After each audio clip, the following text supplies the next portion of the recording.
Hello dear traders, let us review the major economic events of the last week.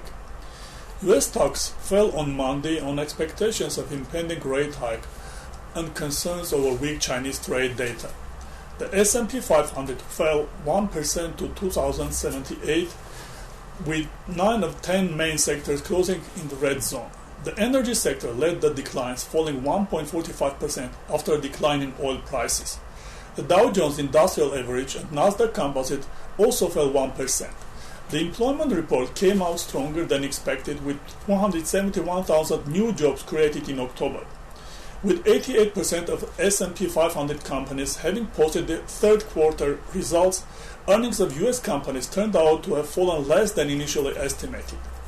On Tuesday, the euro hit 7-month low after Boston Fed President said late on Monday a rate hike in December would be appropriate if the economy continued to improve. The euro weakened 0.3% against the dollar. The Stoxx Europe 600 rose 0.1%.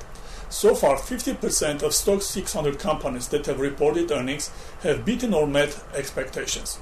On Wednesday, Nikkei edged 0.03% higher as core machinery orders, a leading indicator of capital expenditures, rose 7.5% in September, the first increase in 4 months.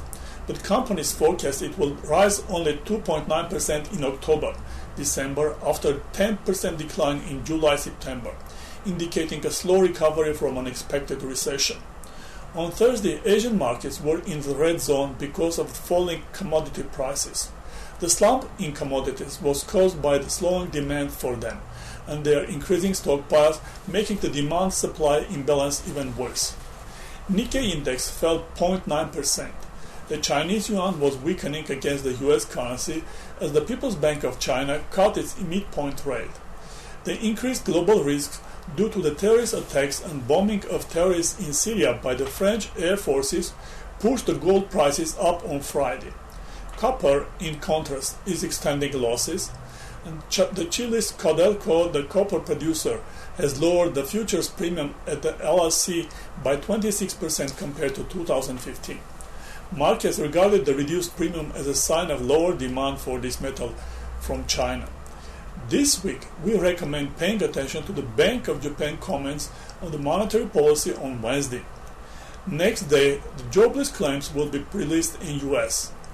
These two news items may raise the US dollar-Japanese yen volatility and cause the fundamental change of the instrument dynamics. The US unemployment data will help confirm or deny the December interest rate hike by the Fed. Despite the fundamental dollar strengthening, we expect that commodities instruments to edge up this week, gold and oil first of all. Such commodity currencies as Australian and Canadian dollar will follow their steps. The trend is based on political risks and the terrorist hazard from Islamic State. This was all for the week. Wish you profitable trades and see you next week.